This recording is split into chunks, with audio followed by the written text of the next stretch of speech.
informacij, ne. Zdaj, druge zadeve, pa ne vem, mislim,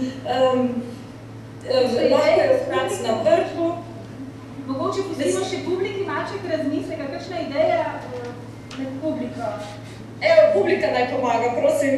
Zdaj smo za kongresni center iskali ime, mogoče kakšna ideja, kako za multimedijo ali pa bodisi za oblačila porabiti tega polška. Bomo še zbirali ideje malček pozneje.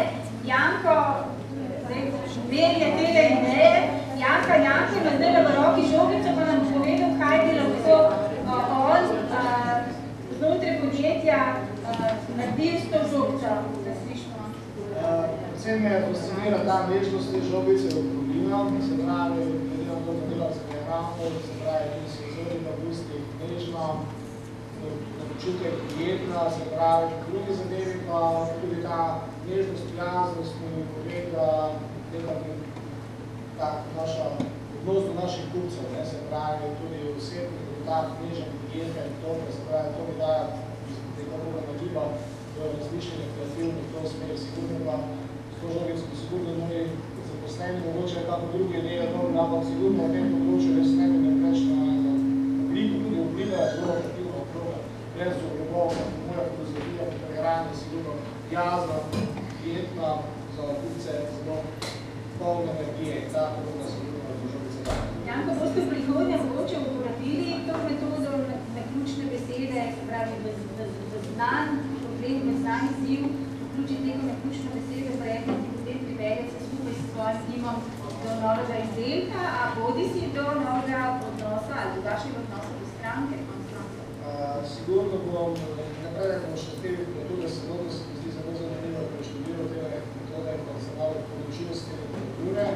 Sigurno želimo tudi to posodovati moji zaposleni, da to sami preštudirajo, da se sami potem odločijo do te metode oziroma da začnemo uporabljati ta pristopek, da delamo. Vedno imamo neko željo, da si aktivni sodelujemo na ta pristopek, da delamo, tem da imamo mi zelo široko področje. Ne imamo samo marketinško ljudi, tehnološko tudi, finančno tudi. Mi smo zelo 360 stopinsko radiju sodelujemo z tem, da imamo raznih načinov.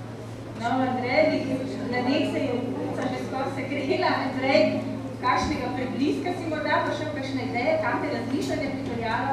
Arhitekt ima v rokah digitalno uro? Ki ne dela. Ki ne dela.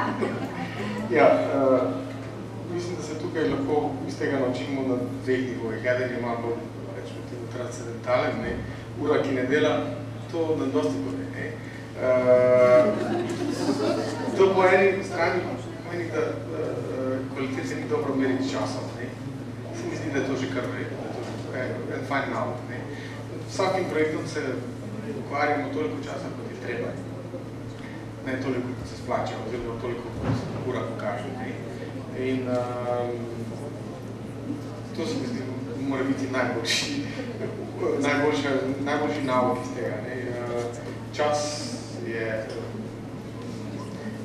zelo pomembna stvar danes, ker se vse vedno odvija hitreje in hitreje, ampak temu je boljše ne preveč gledati. Da vidimo, da česa se je Benjamin dokopal v 8 dneh, je špeča reklama nastala, da vidimo kaj v nekaj minutah z luknjačem v rokah. Najprej tak en fajn relaksacijski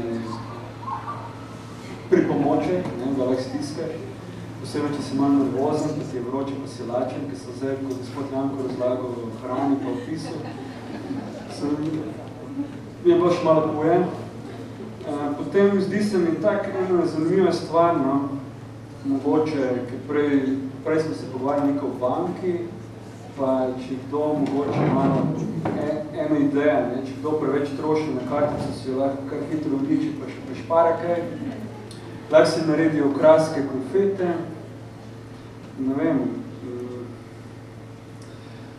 Janka, si slišala naše razmišljanje? Ja, nekaj ja, delno pa ne, zaradi tega, ker prekinjajo ogromno. Smo pri koncu našega uradnega dela pogovora, ki se ti resnično zahvaljujem, da si nam s počitnic javljal Ja, meni je žal, da nisem tam, zaradi tega, ker bi to pol dosti boljše bilo, ne? Lahko bi večkrat zanimivega povedala, ampak upam pač na naslednji, da bom imela priložnost biti osebno tam. Naslednje leto, ne?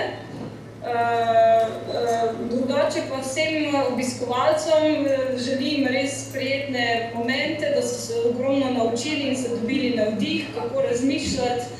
In kreativnost je ena fenomenalna stvar, ne? Hvala Bogu, da jo imamo.